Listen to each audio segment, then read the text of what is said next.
Welcome back, team. You are gaming with the Colonel, and this is Strategic Command WW2 World at War, a tutorial on supply. Supply is one of the most important aspects in the game, and it ensures that you either succeed or fail in whatever you're trying to do. So supply comes from your major capitals or your actual capitals. If you hit the supply button, also known as S, you can tell that it starts with the supply. So Berlin has 12, Warsaw has 12.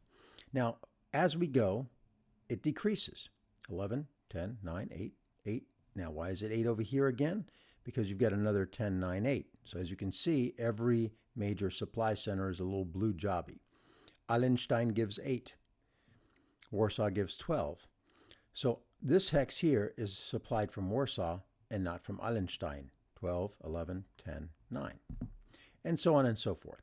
So as you can see, as you travel into the Soviet Union, your supply is going to decrease, and it's going to decrease by a lot. And that is really what slows down the attack. Supply goes best along rail lines and roads. If you come off of the rail line and roads, for instance, here you have a supply of 10, here 9, and all of a sudden it drops to 7 instead of 8. That's because of the terrain. And it will continue to get drop too, because this hex here is a +1 movement cost. So that drops supply. So whatever the plus movement cost is, that's how much it drops the supply. Supply also affects how good your units fight. It also affects how well they move. If you are in supply from 1 to 5, you are -1 action point. For instance, these guys here are both, in fact, all of these guys here are from 1 to 5.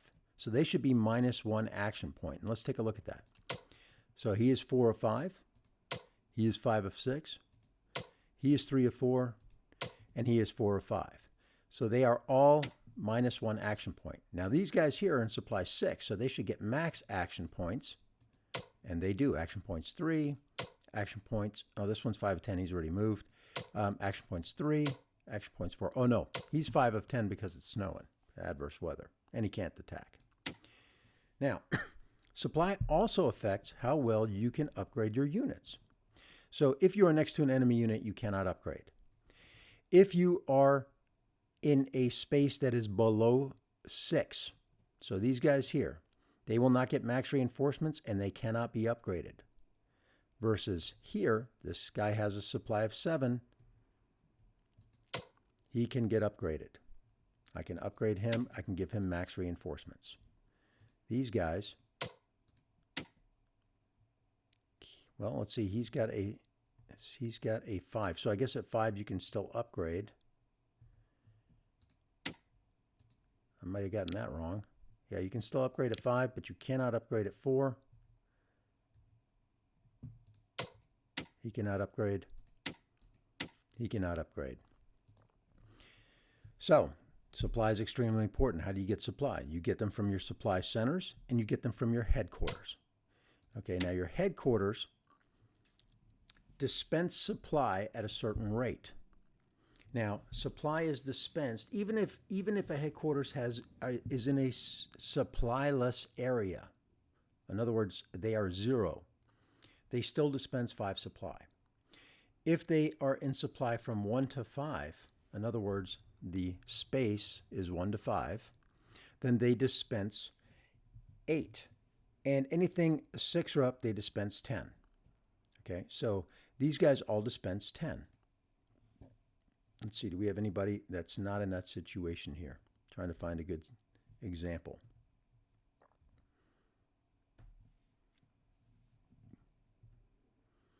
No, they all dispense 10 supply. Okay, so he can dispense 10 supply, but because the supply here is so low, like I cannot reinforce him. It's got to be at least 6. It's 5. So he's maxed out at 8. So that's why these guys cannot get upgraded. I mean, reinforced to 10. Also can't get upgraded because they're next to enemy units and because supply is too low. Okay, so there's that. Now, logistics adds +1. So the Germans have a logistics, right? I believe. Let me check that. The Germans have a 1 logistics. So you get +1 to your thing. So they supply a little better, right? And but the most important thing are the headquarters units. Okay, headquarters units, if they're close enough, give each other bonuses. It's called chaining supply. And they dispense supply, as we discussed earlier. So you don't need to get it from back here from, say, Danzig, right? Danzig has 10, whatever else. And, whoops, excuse me, hit the wrong button. And so what we have here is we've got these headquarters that supply units. And you can see the ones that are green are the ones that are in supply. So this headquarters unit is supplying this guy, this guy, this guy, this guy, and these 3 guys. 2, 3, 4, 5, 6, 7. 7 guys. Now, that's his range. Okay, so what you can do is you can set them on auto assist, and then you can unsupply or supply units that you're planning on using, right? So let's detach him. Now we can attach this guy and give him better supply. Now, it doesn't change the supply level, but what it does is it allows him to attack better. Okay. And you should always check that. And this is fairly new to me. I learned that, so you definitely want to check those things. So here, if this guy's going to get upgraded or just move, let's set mode here. It's got to be an auto assist instead of auto so that you get the right one. So this way you can detach this guy and you can attach the tank, right? That's a good thing to do, especially if he's going to attack. If you're not going to attack with something, don't use them. Don't attach them. Like these guys cannot fight this round, so you might as well attach the tanks. Right there you go. So that's supply headquarters units, supplying them out. Again, we talked about action points and how if you are reduced in action points, if you're not in supply. We talked about how much units can supply or dispense supply. And we talked about 6 or better is required to do max upgrades and to do upgrades or max reinforce, especially those elite reinforcements. If you don't have that, you can't do it.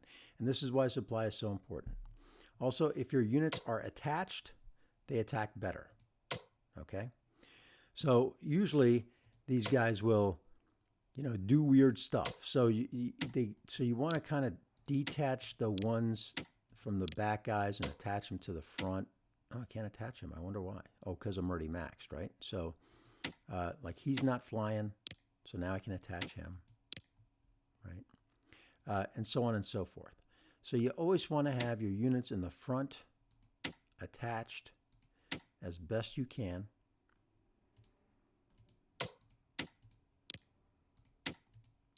So that they fight better. Okay, so that is our module on supply. Remember, try to keep your headquarters units on the roads.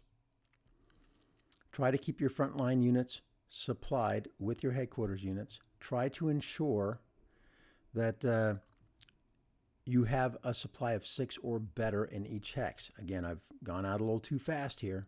That's okay. That'll happen.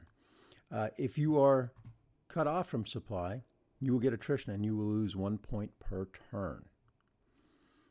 All right, this is brutal over here in Japan.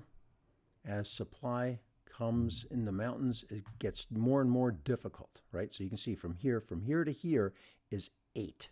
It's -3 instead of 1 off because this is +2 movement cost. Normally this would have been 7, but +2 movement cost makes it 5. Then 3. It gets really tough really fast. And just because you take over a city that has a high supply level doesn't mean it's going to be a high supply level. That's for the original owning country. So in other words, if like Minsk, let me hide this real quick, is now a 6. It was probably a 10 or higher for the Soviets before I took it. And it'll just keep going. It'll just keep going. It'll stay at that level.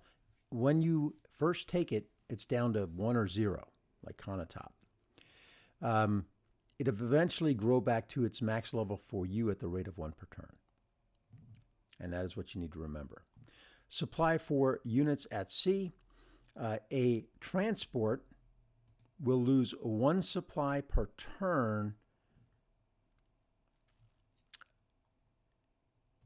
and then when you land it, it'll be a 5.